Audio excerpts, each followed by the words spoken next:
Bonjour et bienvenue dans ce tutoriel d'initiation dédié au logiciel Autodesk Maya. Dans ce tutoriel, nous verrons les bases de ce logiciel ainsi qu'une représentation de son interface.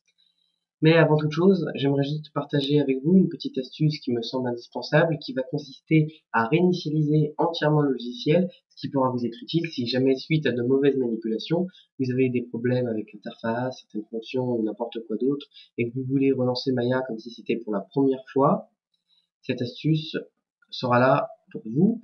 Donc pour cela, il va falloir que vous quittiez Maya, que vous lancez, que vous ouvrez le dossier Maya qui se situe dans Mes documents, que vous ouvriez le dossier 2011 qui va correspondre à la version de Maya que vous voulez réinitialiser, puis vous pouvez supprimer le dossier Pref. Une fois que vous le relancerez Maya, vous pouvez remarquer que les paramètres ont été remis à défaut, par défaut. Petite chose, c'est que le dossier Maya se situe à divers endroits du disque dur selon le système d'exploitation que vous utilisez. Donc ici, je suis sur Windows, donc le dossier Maya se situe dans Mes documents. Si vous êtes sur Mac OS X et Linux, il va falloir chercher. Heureusement, le logiciel Autodesk Maya nous propose une aide assez complète qui va nous permettre de trouver où se situe ce fameux dossier. Pour cela, il faut aller dans Help. Donc Maya Help, raccourci clavier F1. Donc, une fois que vous êtes dessus, votre navigateur devra afficher un nouvel onglet. Vous allez dans Search et vous tapez Save Preferences. Vous cherchez. Hop.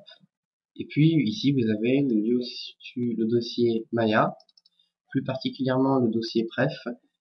Donc c'est celui qu'on veut supprimer, donc ça tombe bien sur tous les systèmes d'exploitation, donc Mac OS X, Linux et Windows.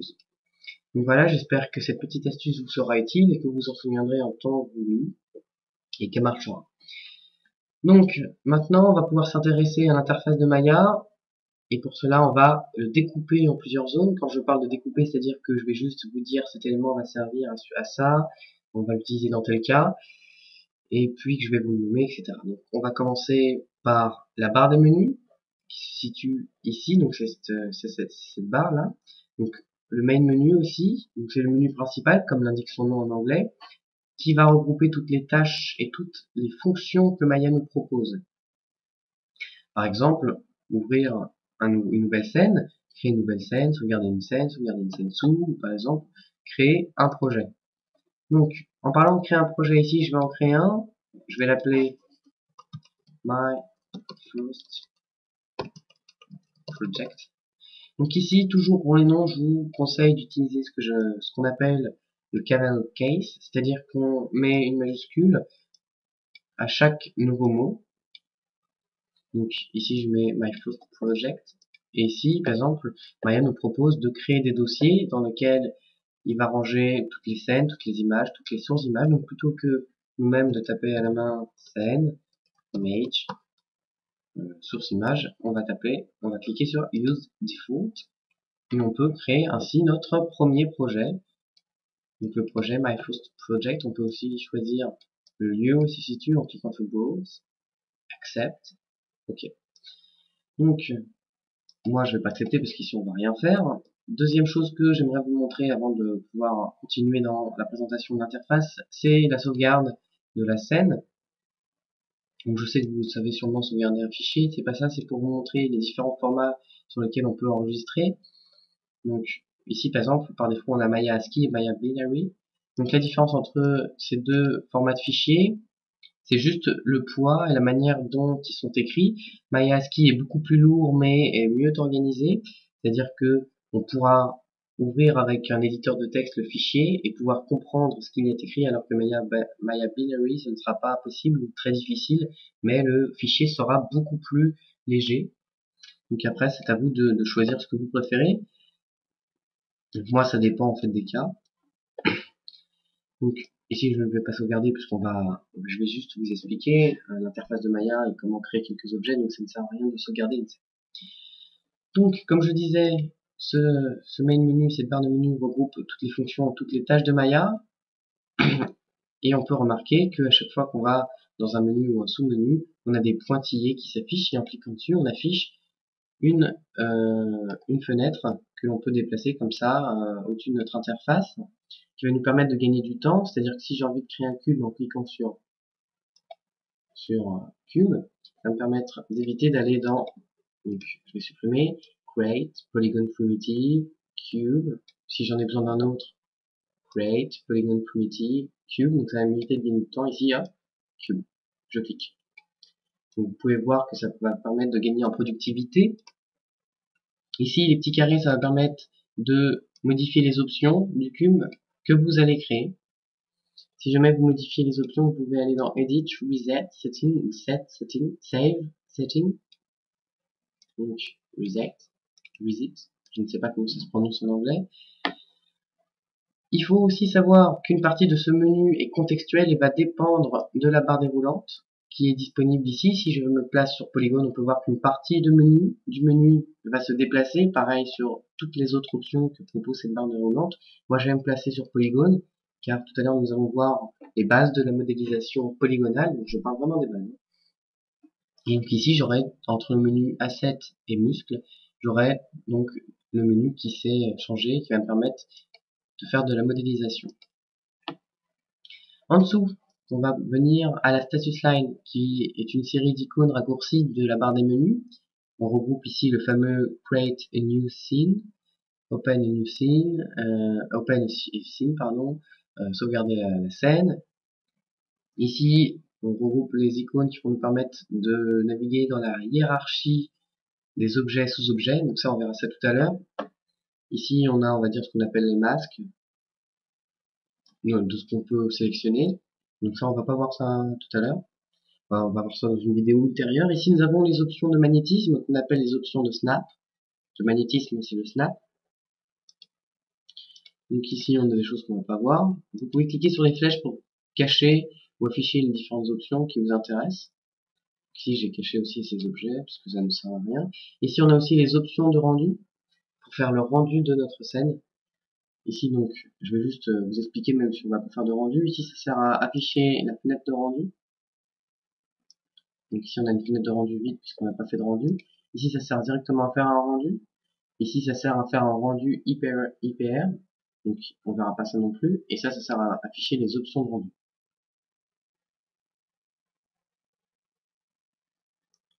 Voilà, donc dans les options de rendu, on peut sélectionner le moteur de rendu qu'on peut afficher, etc. On peut aussi modifier la taille, etc. de notre chose, de notre scène, pardon. On a toujours notre barre déroulante et ici on peut afficher les différentes fenêtres qui sont ici, la Tunnel Box, le Tool Setting et l'Attribute Editor. Donc ça, on reviendra de ça tout à l'heure également. Ici nous avons notre donc les shelves, donc qui sont en sorte qui sont un regroupement d'étagères d'une série d'icônes qui va nous permettre de gagner du temps. Par exemple, je reviens sur mon fameux Polygon Primitive Cube. Donc, plutôt que de passer par là ou même utiliser cette petite fenêtre, ce qui nous fait perdre quand même de l'espace dans notre interface, je peux directement cliquer hop, Create Cube. Donc ça peut gagner du temps. On peut aussi créer notre propre shelf, ce que j'ai fait en allant ici dans Utilities. Je peux créer un nouveau shelf. Donc je vais par exemple créer un shelf que je vais nommer exemple. Donc il s'est créé automatiquement à la fin. Je peux le supprimer en cliquant sur Delete Shelf. Donc ça, c'est le shelf qui est sélectionné. Je peux aussi aller dans Shelf Editor. Donc je peux créer un shelf en cliquant ici, ou le supprimer, ou même le renommer, ou même le déplacer en cliquant ici. Donc celui-là, je vais le remettre à sa place. Je ne sais plus où il était. Je crois qu'il était après Polygone. Je me souviens plus. Je vais le mettre juste, là. Il ne dérange pas ici. De toute façon, j'utilise très peu ce menu. On peut aussi rajouter nos propres raccourcis en allant par exemple dans le menu Create. Je vais revenir encore sur mon fameux cube, Polygon Primitive Cube. Je peux le rajouter dans mon propre shelf en faisant CTRL, Shift, Cube. Et voilà, il est rajouté. Je peux le déplacer en cliquant sur le bouton central de la souris et en le déplaçant. Je peux aussi le supprimer. Donc moi je vais principalement utiliser mon shelf à moi où j'ai rajouté les raccourcis que j'utilise très souvent. enfin, les fonctions que j'utilise très souvent, comme supplément historique, que nous verrons tout à l'heure, center pivot, freeze transformation, reset transformation. Je n'utilise pas très souvent, maintenant je peux supprimer, c'était pour tester. Ça aussi, les trois là, on verra également, et certaines fonctions qui sont ici, on les verra également tout à l'heure. Voilà, maintenant, passons à notre scène, notre panel. Donc, le panel de la scène, moi j'appelle la scène. Donc, qui est composé, donc ici, qui est délimité par notre petit carré gris. Ici, nous avons la panel toolbar, donc le menu de la scène, qui va nous permettre de modifier ce que l'on peut voir. Donc ici, on peut voir les polygones. Ici, on peut tout voir de toute façon. On peut aussi décider de cacher les polygones, de cacher les lumières, de cacher les caméras. Donc ici, il n'y a rien, donc il n'y a rien à cacher non plus. On peut aussi modifier la manière dont on voit les objets. Donc ça, on y reviendra tout à l'heure. Ici, nous avons notre panel toolbar, qui est également une sorte de status line, mais pour la scène, pour le menu. Ce sont des raccourcis du panel menu. Par exemple, ici, nous avons l'isolate selected, que nous verrons tout à l'heure, qu'on peut retrouver dans isolate selected. Donc ici, l'option, on retrouve les mêmes menus.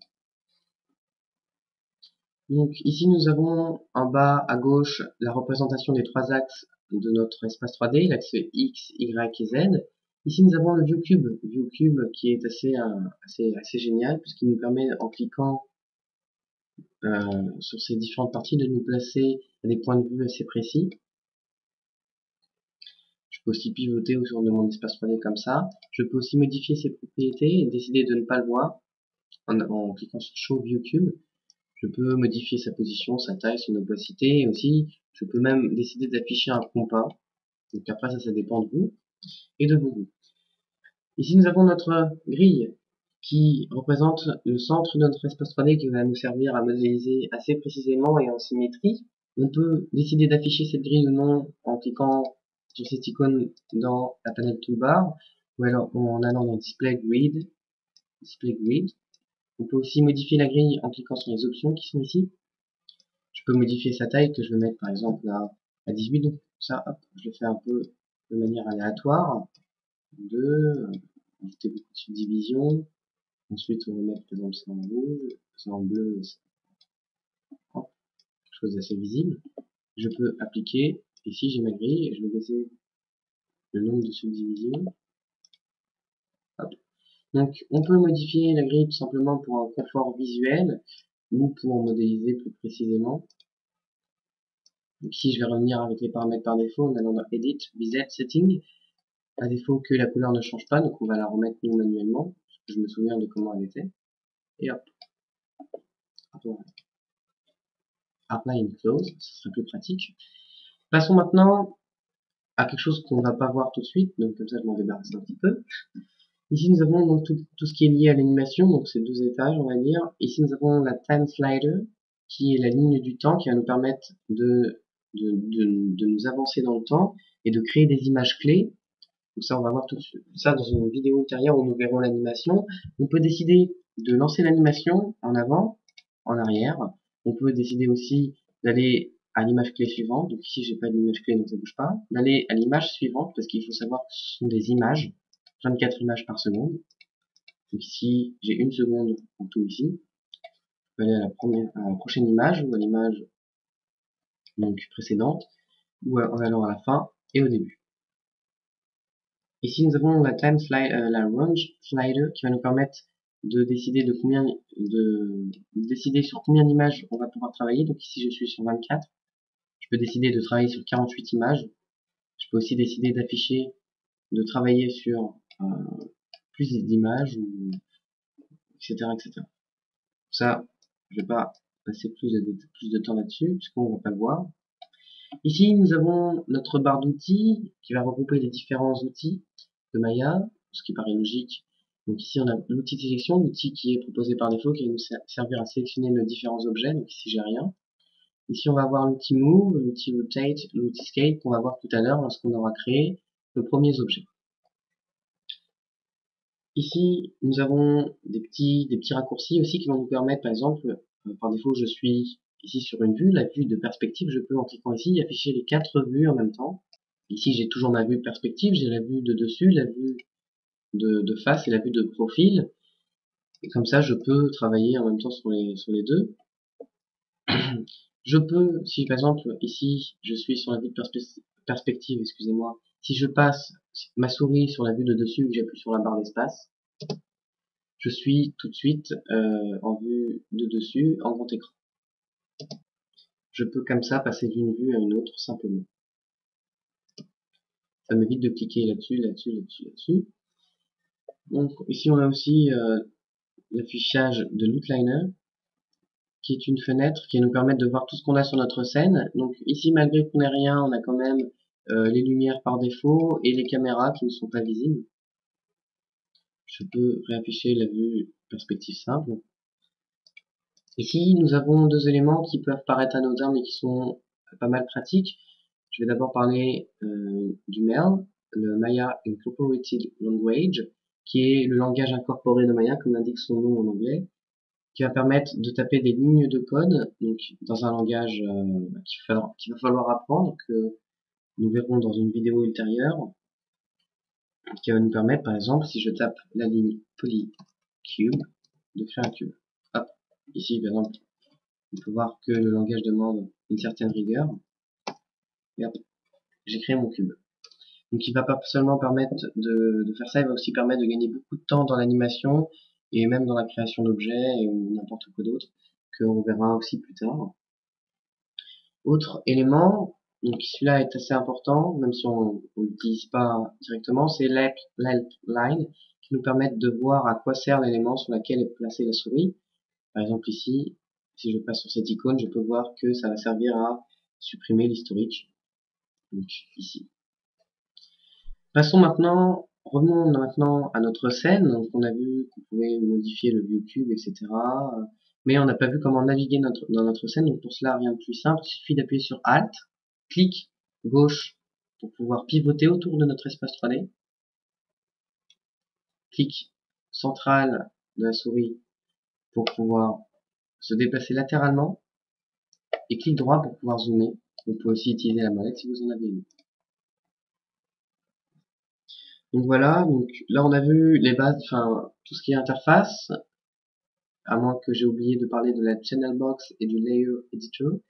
Donc ça on va aller voir tout à l'heure. Donc je vais juste vous dire que la channel box va permettre de modifier les paramètres des objets sélectionnés de manière simple et que le layer editor va permettre de créer des calques et de les modifier, des calques d'affichage, des calques de rendu et des calques d'animation. Nous allons voir dans cette vidéo que les calques d'affichage, comme l'indique le nom display ici. Passons maintenant à la modélisation polygonale. Il faut savoir qu'il existe deux types de modélisation. La première modélisation, c'est la modélisation polygonale que l'on va voir dans cette vidéo. La deuxième modélisation est une modélisation qu'on appelle la modélisation NURBS, qui va utiliser des courbes et des surfaces, etc. Donc là, évidemment, je schématise, mais c'est juste pour vous expliquer qu'il en existe deux. Concentrons-nous dans les polygones et donc plaçons-nous dans le menu polygone dans la barre déroulante présente ici. Autre chose à voir dans l'interface que j'ai oublié de vous annoncer tout à l'heure, c'est la hotbox qui est pas mal pratique. Donc pour l'afficher, il suffit d'appuyer sur la barre d'espace lente, de rester appuyé sur la barre d'espace plutôt. Donc si je sélectionne la scène avant. Et ici on peut voir que j'ai affiché ma channel box. Donc là on va tout de suite voir que ici j'ai par exemple le menu File, Edit, Modify, Create, Display Windows Asset, et ici que j'ai tout ça. Donc en fait ça regroupe tous les menus de la barre des menus. On a aussi ici par exemple le panel menu. Ici on a le menu de l'animation, le menu polygone, Select Mesh, Edit Mesh, Select Mesh, Edit Mesh. Donc ça revient à la même chose, hein. On a toujours même les pointillés. Le menu surface, le menu rendering, etc., etc. On peut aussi en cliquant ici modifier les paramètres de la hotbox ou changer de vue. Top, View, Front View, Side View, Perspective View. Donc ça va permettre de gagner pas mal de temps. Il y a d'autres options. Donc de la channel box, en cliquant ici, vous avez aussi d'autres menus. Donc ça après, on va pas entrer en détail. Peut-être que je ne ferai une vidéo que sur la hotbox. Mais ça c'est pas encore prévu pour le moment. Je viens de me donner une idée tout seul. Donc, revenons à nos moutons avec la modélisation polygonale. On va revenir avec notre premier cube. On va revoir toutes les manières de créer un cube. Donc, create, polygon primitive, cube. Ici, j'ai créé un cube. Je peux aussi utiliser le shelf, cube. Je peux également utiliser, comme je l'ai montré tout à l'heure, le mail. Donc, avec un coup de rigueur, il faut écrire poly, cube. Donc, je crois qu'il est sensible à la casse. Si je tape, je vais essayer. Donc ça risque de m'afficher une erreur. Donc ici j'ai une erreur parce que la procédure en polycube, comme ça, n'existe pas, donc il faut bien mettre la majuscule. Donc, oublié de vous parler tout à l'heure, ici, j'ai tout ce qui est, donc j'ai le script editor qui me permet d'écrire du mail, ou en langage Python, qui est un langage de programmation, et je peux aussi sauvegarder mes mails pour les mettre dans le chef, mais tout ça aussi on le verra sûrement dans une autre vidéo. Et j'ai oublié aussi de vous parler de la fenêtre des préférences qui va permettre de modifier les préférences de Maya. Comme des choses comme la manière dont il va sauvegarder, combien de vidéos il peut faire, c'est-à-dire de retour en arrière avec la touche Z, etc. etc. Donc, on va enfin pouvoir revenir après tant d'aller-retour sur la modélisation polygonale. Donc j'avais oublié de vous parler de la dernière manière dont vous pouvez créer un cube. Il faut faire un Shift plus clic droit et vous pouvez créer votre cube. Donc voilà, ici comme on l'a vu, on peut naviguer et on va enfin pouvoir parler des outils. Mais avant cela, ici on peut remarquer qu'on est en mode filaire. Donc je peux aussi désactiver la grille. On est en mode filaire, on aimerait bien voir la texture de notre cube, mais on n'a appliqué aucune texture, vous me direz, mais Maya applique automatiquement une texture par défaut à tous les objets. Shading, Smooth Shadows, et ici on affiche la texture. On peut aussi cliquer ici pour passer en mode filaire, ici, ou touche 4, Wireframe, et touche 5, Smooth Shade All. On peut même faire les deux en même temps en cliquant ici sur cette icône ou en allant dans Shading, Wireframe, Unshaded. Donc après ça dépend de votre projet et de la manière, enfin, ça dépend de vous tout simplement. Donc je vais réafficher les grilles, je ne sais pas pourquoi je vais les afficher. On va maintenant voir les outils et en parlant des outils on verra aussi la tunnel box en même temps. Par défaut je suis sur outil de sélection, je peux dessiner des cadres de sélection pour sélectionner un objet. Je peux cliquer dans le vide pour désélectionner. Je peux aussi simplement cliquer et faire un contrôle-clic pour désélectionner. Le deuxième outil qu'on va voir, c'est l'outil Move, qui va nous permettre de sélectionner un objet et de le déplacer en cliquant sur les flèches représentant les trois axes. Je peux aussi cliquer sur le bouton central pour déplacer le cube de manière parallèle à ma caméra. Excusez-moi. Je peux aussi le pivoter en cliquant sur son centre pour le pivoter dans tous les sens en même temps, ou dans les axes, ou encore de manière parallèle à ma caméra en cliquant sur le cercle hop, bleu clair qui est à l'extérieur. Je peux aussi modifier l'échelle de ce cube en... Je vais revenir en arrière en appuyant sur Z. Je peux aussi modifier l'échelle de ce cube en cliquant sur les différents carrés, ici.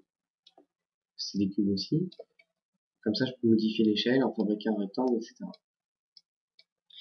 Autre chose avant de passer à la channel box et aux autres outils, vous avez sûrement dû remarquer que moi, quand je crée un cube, Create Polygon Primitive Cube, le cube se crée automatiquement, alors que vous, si c'est la première fois que vous lanciez Maya et que vous n'avez pas modifié votre les préférences, on va dire, une option, l'interactive creation est activée, et donc lorsque je crée un cube, il faut d'abord que je dessine sa base, puis sa hauteur. Moi, je préfère désactiver l'interactive creation. Ça me permet de gagner du temps lorsque je crée un cube. Même si c'est quelques secondes, ça me permet aussi d'avoir un cube parfait. Enfin bref. Donc la channel box va me permettre de modifier les paramètres de mon cube, comme les paramètres de translate, de rotate, de scale et de visibilité.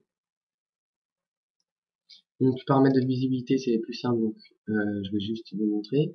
On, c'est quand il est visible. Off, il est invisible. Je peux aussi mettre 1 pour on et 0 pour off. Moi, je vais le voir, sinon ça va pas être pratique pour vous. Je peux aussi, juste, petite anecdote, si je me place assez loin, que j'arrive plus à revenir sur le centre de mon objet, je peux cliquer ici ou sur F pour revenir automatiquement au centre de mon objet. La seule différence entre les deux options en cliquant sur le View Cube et la touche Elf, c'est que le View Cube revient au centre de mon espace 3D, alors que la touche F vient au centre de l'objet sélectionné. Donc, ici je remets à 0, j'appuie sur F, et on peut voir que lorsque je modifie, par exemple ici, si je mets 10, mon objet se déplace de 10 sur l'axe X. Pareil, je peux mettre 14 sur l'axe Y, qui se déplace dans la hauteur. Je peux remettre à 0 également en sélectionnant plusieurs options et mettre la même valeur, comme par exemple 2. Ici, il est de 2 sur l'axe X, Y et Z. Je peux aussi remettre le tout à 0. Je pourrais également remettre le scale par défaut. Et le piège à éviter, c'est de remettre le tout à 0, car l'objet deviendrait invisible. Pour qu'il soit visible, il faut qu'il soit 1. Comme si en fait c'était 100%. L'échelle était à 100%. Je peux aussi, donc, comme j'ai vu, attribuer plusieurs valeurs en même temps. Je peux aussi sélectionner le nom des paramètres que je veux modifier en même temps. Donc ici, on va par exemple mettre scale. Je peux, par exemple, si je fais 10, j'aurai une échelle de 10 sur tous les axes et donc j'aurai un cube proportionnel avec des côtés proportionnels. Donc je vais remettre à 1 et je vais cliquer seulement sur l'axe. Je vais passer sur l'outil de sélection. Sur l'axe X, si je clique sur le nom du paramètre scale X et que j'appuie sur le bouton central de ma souris et que je clique et je glisse, ça va pas être pratique.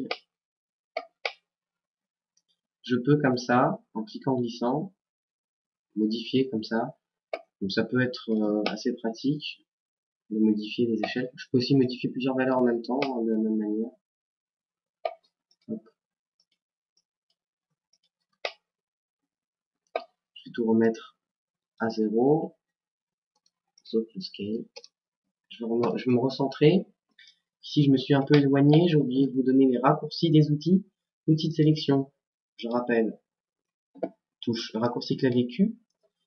L'outil Move, qui va servir à déplacer, raccourci clavier W. Raccourci clavier de l'outil Rotate pour pivoter, raccourci clavier E. Raccourci clavier de l'outil Scale Tool pour pouvoir modifier l'échelle, c'est F. Donc voilà, vous avez déjà tout ce qu'il faut pour modifier les primitives qui sont disponibles dans Create Polygon Primitive ou dans le shelf, comme je l'ai dit, par le mail ou en faisant Shift clic droit seulement. Shift clic droit, non c'est ça. Et hop, vous avez polydisc, sphere, torus, cube, cylinder, enfin vous avez tous les primitifs. Et hop. Vous avez vu, hein, vous avez aussi pu voir à quoi servait la channel box. On peut voir les informations de l'objet, par exemple le nom qu'on peut modifier, cube. On va même faire mieux, simple cube. Donc ici encore j'utilise le camel case, c'est-à-dire que je mets une majuscule au début de chaque nouveau mot, ce qui est pratique pour ne pas se perdre. Hop. Enfin c'est juste une question d'organisation. Hop. Je ne peux pas supprimer le nom, c'est-à-dire que chaque objet est obligé d'avoir un nom. Et voilà, donc passons maintenant à l'attribut editor, qui est une sorte de channel box plus complète. On va même faire mieux, c'est-à-dire que la channel box est une sorte d'attribut editor simplifié. Enfin, c'est surtout ça. Dans la channel box, vous avez très peu d'arguments, enfin de paramètres, même si cela est modifiable. Je peux décider d'afficher plus de choses. On va pas voir ça maintenant. Alors que dans l'attribut editor, j'ai énormément de paramètres, tels que même les matériaux utilisés. Enfin, on a vraiment beaucoup de paramètres à modifier. Il y en a vraiment Il y en a vraiment beaucoup, donc on va pas utiliser la channel box ici. On a aussi les tool settings qui vont nous permettre de modifier les paramètres de l'outil utilisé. Donc ici on va pas voir le tool settings, c'était juste pour vous montrer. Je vais repasser dans la channel box et on va continuer par les autres outils que l'on n'a pas vu qui sont disponibles ici. Mais avant cela, on va en profiter pour peaufiner ce qu'on peut voir dans la channel box. C'est-à-dire, en cliquant ici, je peux modifier toujours la largeur, la hauteur et la profondeur de mon cube. Je peux aussi décider d'ajouter des subdivisions. Donc toujours, hein, clique sur le bouton central de la souris, puis je clique et glisser. C'est plus pratique que de dire 2. Je peux ajouter des subdivisions, on verra à quoi ça servira tout à l'heure. Donc je vais remettre à 1, enfin en fait non. Ce que je vais faire, c'est que je vais agrandir mon cube. Je vais me placer au centre. Je vais rajouter des subdivisions dans tous les cas. Et hop. Et maintenant on va pouvoir parler, avant de parler des outils, des sous-objets. Hop. Je vais juste en profiter pour vous montrer comment on peut cacher un cube, un objet. Je fais CTRL H et mon cube est caché. Je peux maintenant travailler sur autre chose. Parlons des sous-objets. Les sous-objets sont les objets qui vont composer notre objet, donc les composants de notre objet, en anglais les components. Pour passer en mode sous-objet, il suffit de faire clic droit et puis de sélectionner un sous-objet, donc par exemple les faces. Maintenant, je peux sélectionner les différentes faces qui composent mon cube. Je peux revenir en mode objet en faisant clic droit Object Mode ou en cliquant ici. Hop. Maintenant, je suis en mode objet, je peux repasser en mode face et toujours modifier comme un objet les faces. Donc, je peux aussi modifier l'échelle de mes faces.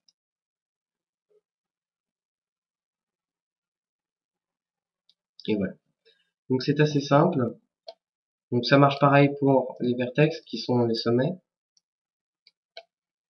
Si je prends deux vertex, je peux les pivoter entre elles. Et en utilisant l'outil Scale Tool, réduire ou augmenter les distances qui les séparent. Donc c'est pareil pour les edges, qui sont les arêtes. Donc voilà. Maintenant, on a vu ce que c'était les sous-objets. Je peux réafficher mon cube. Pour cela, je vais afficher l'outliner qui se situe dans Windows Outliner, que je peux afficher en cliquant ici ou ici. Ici, je peux voir que j'ai créé un cube dont le nom est gris, c'est-à-dire qu'il n'est pas visible. Et pour le rendre visible, j'appuie sur Shift H. Et voilà, j'ai mon cube. Pourquoi j'avais créé ce cube avec tant de subdivisions? C'était pour pouvoir vous montrer la manière dont vous pouvez utiliser les outils pour sélectionner les sous-objets. Donc ici, je pourrais faire un clic sur une face, Shift clic, etc., etc., ou sélectionner en faisant un cadre de sélection, mais c'est pas très précis. Donc hop, je désélectionne et je vais utiliser ici l'outil lasso, le lasso tool, pour sélectionner. Hop, je définis une zone de sélection et je peux sélectionner comme ça les faces que je veux. Donc ça peut être aussi pratique dans certains cas. Je peux aussi utiliser cet outil, le Paint Selection Tool, qui va me permettre de sélectionner comme si je peignais, comme ça. Hop.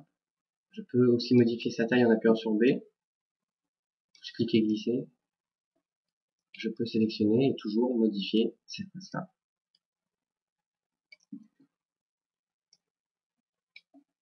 Donc voilà.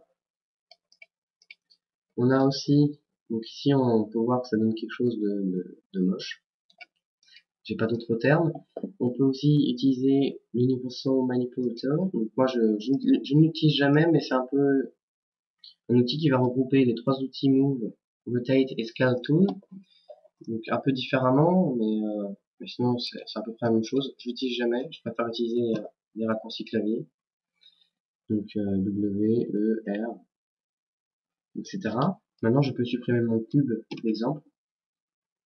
Autre chose de l'interface, ici on peut cliquer ici pour afficher, enfin pour utiliser le dernier outil que l'on a utilisé. Donc ici j'ai utilisé un cube, donc, hop. Et j'ai l'impression que j'ai Ouais, j'ai désactivé Interactive Creation. Maintenant, on va voir comment utiliser les calques. Donc, pour cela, j'augmente mon Layer Editor. Ici. Je vais créer un cube. Et je vais pouvoir le dupliquer en faisant CTRL D. Et je vais le déplacer. Hop, lui aussi. Je vais en créer 3, 4. Et je vais créer maintenant aussi des sphères. Donc, hop, Polysphere. Que je vais dupliquer. Que je vais déplacer. Hop, je peux aussi modifier leur taille. Donc, je ne fais pas ça pour m'amuser, un peu. Hop. Et je vais aussi créer des ellipses. Non, des cylindres. C'est plus simple. Hop, donc, hop, voilà. Maintenant, j'ai plein d'objets. J'aimerais pouvoir créer des calques pour pouvoir être mieux organisé. C'est-à-dire que je vais créer un calque où il n'y aura que les cubes et pouvoir afficher quand je le veux les cubes ou non. Donc, pour cela, je vais sélectionner, je vais créer un calque en cliquant ici. Je vais nommer ce calque, hop, cube layer. Donc ici, à chaque fois que je crée un calque, je mets underscore layer pour être sûr de ne pas avoir de confusion avec les noms des objets. Parce que il est possible que j'ai un objet qui s'appelle cube par la suite. Donc pour être sûr, je mets layer. Et je vais rajouter tous mes cubes dans ce calque. Pour cela, je fais un clic droit, Add Selected Object. Donc c'est-à-dire que je vais ajouter les objets sélectionnés. Maintenant, je peux décider d'afficher ou non tous les cubes. Je vais aussi donner une couleur à ce calque. Je vais le mettre en rouge. Ici, ça ne se voit pas, on va voir pourquoi. Ici, je vais sélectionner toutes nos sphères et je vais cliquer ici, ce qui va me permettre de créer un calque avec les objets sélectionnés à l'intérieur, que je vais nommer Sphere Layer. Je vais le mettre en jaune, je vais le cacher, ce qui va me permettre de sélectionner plus simplement les cylindres. On va le mettre en rose, en beige. Donc,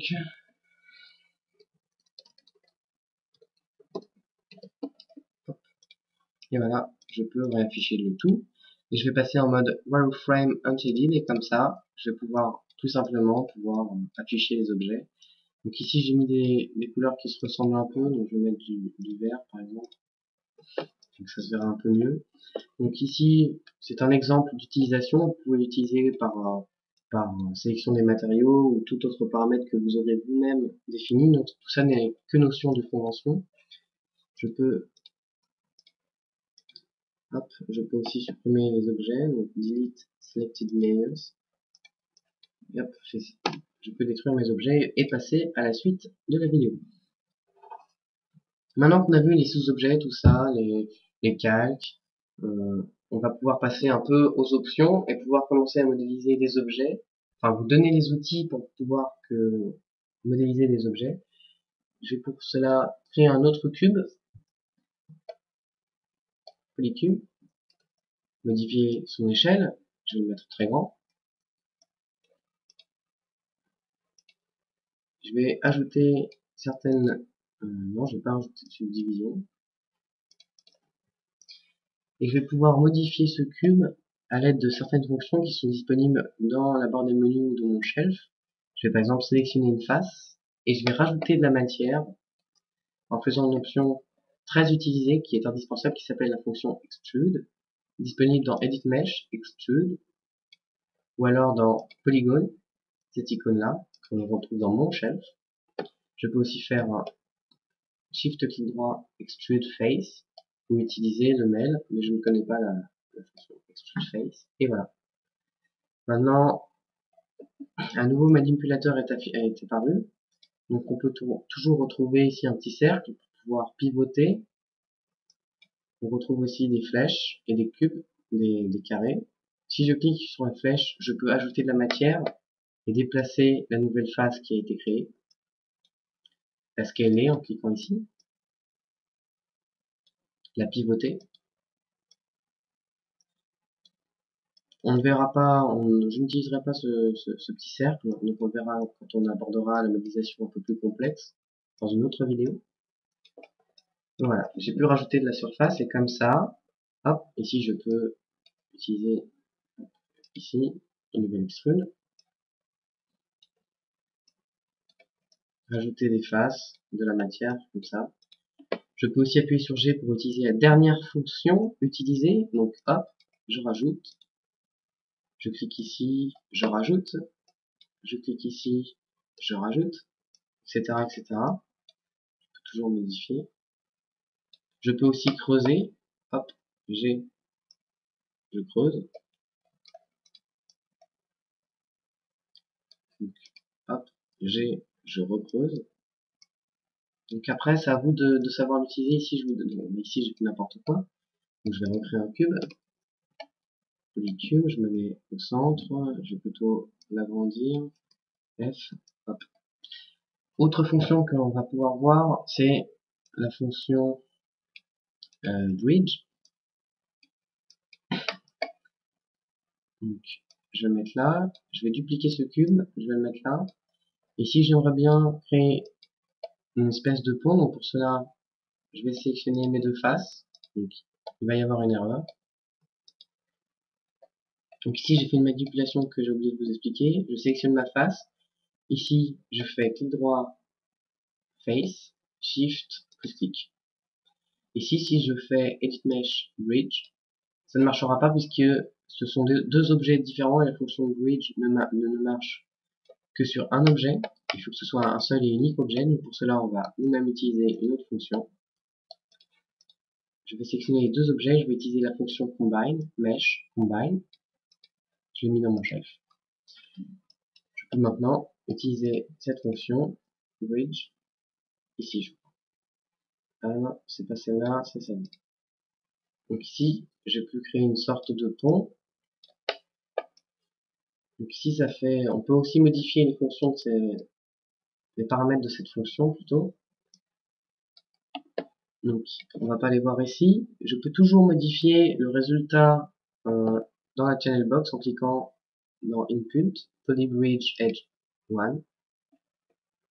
Je peux modifier le nombre de subdivisions. Donc si je peux voir que ça a créé une courbe, je peux décider de ne pas afficher de courbe, de passer en mode blend sans courbe. Je peux modifier le table.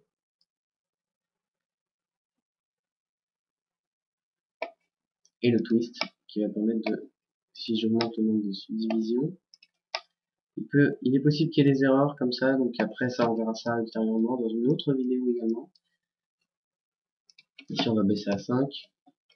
Je peux modifier le twist, ce qui va permettre de tordre, on va dire. Si j'augmente le taper, hop, donc si c'est quelque chose de très moche, hein. Donc ça me permet de vous montrer. Je peux aussi décider d'ajouter des subdivisions moi-même en utilisant une fonction très utilisée qui s'appelle l'Insert Edge Loop Tool, qui va me permettre d'ajouter une edge, des edges tout autour de polygones à 4 côtés. Je peux par exemple comme ça rajouter une edge sur tout le long de mon objet. Je vais repasser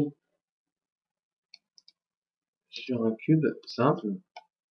Ici, c'est un peu je fais un peu de manière aléatoire la suite du tuto pour vous montrer certaines fonctions qui me semblent utiles. Donc tout ça, c'est pas préparé. Donc je peux utiliser aussi la fonction split polygon tool qui va me permettre d'ajouter des edges complètement manuellement. C'est-à-dire, hop, je peux faire ça, je peux passer là, je peux appuyer sur entrée. Ici, j'ai des nouvelles edges que je peux modifier. Quand j'ai créé des nouvelles edges, ça a forcément créé des nouvelles faces. Ici, on a un polygone à 5 côtés, parce qu'on a créé un côté, et en modélisation, il faut toujours préférer, les polygones à 4 côtés, il faut toujours se débrouiller pour n'en avoir que 4, et c'est là que cet outil va être utile pour pouvoir réparer les erreurs. C'est-à-dire ici, si je rajoute, j'ai ici un polygone à 4 côtés, à 3 côtés, donc il va falloir que je me débrouille pour pouvoir en avoir ici pareil, j'en ai que 3. Je peux aussi supprimer des edges en sélectionnant les edges et en faisant Edit Mesh, Delete Edge Vertex. Donc la différence entre faire ça et supprimer une edge en simplement appuyant sur la touche efface, c'est que les vertex restent, c'est-à-dire ici j'ai une vertex qui ne sert à rien, que je peux toujours utiliser, hein, mais qui ne sert à rien. Ça peut créer des erreurs par la suite et des confusions inutiles. Donc, et ensuite, pour supprimer ces vertex, il faut utiliser cette fonction. Donc, ici j'ai un cube assez normal. Voilà.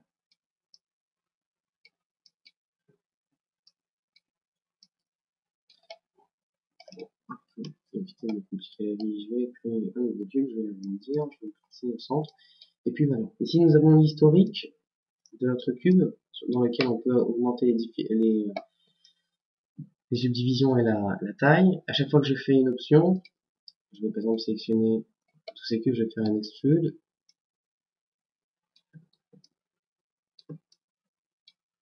Ici on peut voir que j'ai sélectionné, je vais sélectionner 4 faces ici, je vais faire un extrude. Ici on peut voir que l'historique va se modifier et va s'agrandir, ça va alourdir le poids du fichier, c'est pourquoi il est important de souvent supprimer l'historique. Je vais revenir en arrière. Ici j'ai mon cube avec l'historique rempli. Si je clique sur ce bouton, en allant dans Edit, Delete by Type History, je supprime l'historique, ce qui va alléger mon fichier, rendre plus léger mon fichier. Voilà. Donc voilà, nous avons vu certaines fonctions. Maintenant, pour finir ce tutoriel, on va juste voir le snap et l'isolate selected et la duplication un peu avancée. Tout à l'heure, je vous ai montré comment on pouvait dupliquer des objets, c'est-à-dire que j'ai créé un cube, je l'ai modifié, je l'ai déplacé, et hop, je peux le dupliquer en faisant CTRL-D. Je peux refaire un CTRL-D, refaire un CTRL-D, mais j'aimerais que la distance entre chaque cube soit égale, et donc ce que je fais est ajouter. Je sélectionne mon cube, je fais Reset, Setting, Freeze Transformation, excusez-moi. Pour cela, je vais dans Modify, Freeze Transformation, c'est-à-dire que je mets tous mes paramètres dans la channel box à 1. Si je le modifie un petit peu et que je le remets à 0, il se remettra là. Je fais un CTRL-D, je vais le déplacer de 5 par exemple. Ici, si je veux garder une distance égale, il va falloir à chaque fois que mon cube se déplace de 5 en 5 et pour cela je fais Shift-D, Shift-D, Shift-D. Donc ici je peux le faire à l'infini, les distances seront toujours égales et donc mes cubes seront toujours parfaitement alignés. Je peux même faire encore plus fort. Je vais agrandir mon cube, je vais placer mon cube un peu haut. Et hop, je vais déplacer mon cube. Je vais faire un CTRL-D. Je vais le déplacer. Je vais le pivoter. Et je vais le placer un peu en bas. Si je fais Shift-D, chaque cube se placera comme ça. Et hop. Donc après, c'est à vous de savoir comment l'utiliser. Je peux maintenant facilement faire des rails ou n'importe quoi d'autre. Maintenant, ce que j'aimerais juste vous montrer, deux notions assez importantes. C'est la notion de snap, de magnétisme, que je vous avais promis au début de la vidéo en parlant d'interface, et de point de pivot, qui ici aurait pu nous permettre d'avoir un exemple bien mieux réussi. On va d'abord parler du point de pivot. Ici, je vais créer un cube. Je vais repasser en mode wireframe en appuyant sur la touche 4. Voilà. Ici, lorsque je mets en mode Move Tool, si j'utilise l'outil Move, je peux voir que le carré jaune est placé au centre de mon cube.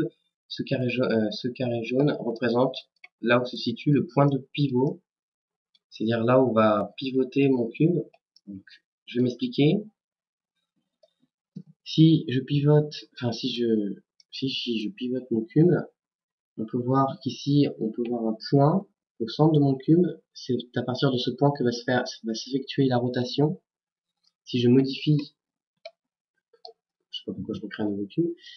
Si je modifie ce point de pivot, je vais utiliser l'outil Move Tool. Je vais appuyer sur la touche Insert. Je vais surtout cliquer, hop, ou sur D, Insert ou sur D. Je peux modifier. Je vais passer mon point de pivot ici, par exemple. Si je pivote maintenant mon cube, la rotation va s'effectuer de manière un peu différente. C'est pareil pour le scale, ça va s'effectuer d'une manière différente. À partir du point de pivot, l'échelle va se modifier. Pareil pour le Move Tool, sauf qu'avec le Move Tool, ça se voit un peu moins bien. Je vais tout replacer, hop, je vais tout replacer à 0, ici à 1, et voilà.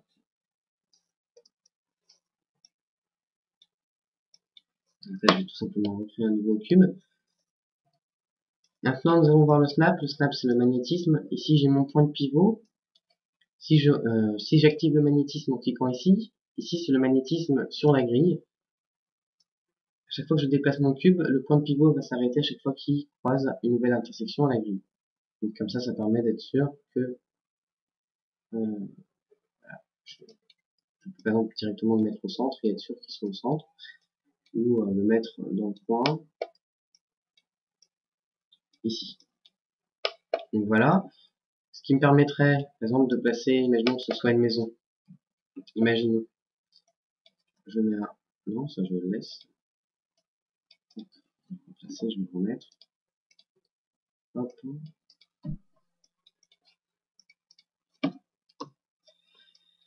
Imaginons que j'ai envie que ce soit une maison. Donc, je vais juste modifier un peu l'échelle, pour être un tout petit peu plus crédible. Je vais mettre en mode wireframe. Je vais placer mon point de pivot. Je vais désactiver le magnétisme ici. J'aimerais bien placer par exemple mon point de pivot pile au niveau du sol, ou par exemple pile au niveau de cette arête. J'ai envie que mon point de pivot soit pile poil au niveau de cette arête. Pour cela, j'appuie sur D, donc pour modifier le point de pivot. Et là, j'appuie sur V. C'est comme si je cliquais ici. Et ça va me permettre de magnétiser tout ce qui est au niveau des points, c'est-à-dire que j'active le magnétisme sur les points.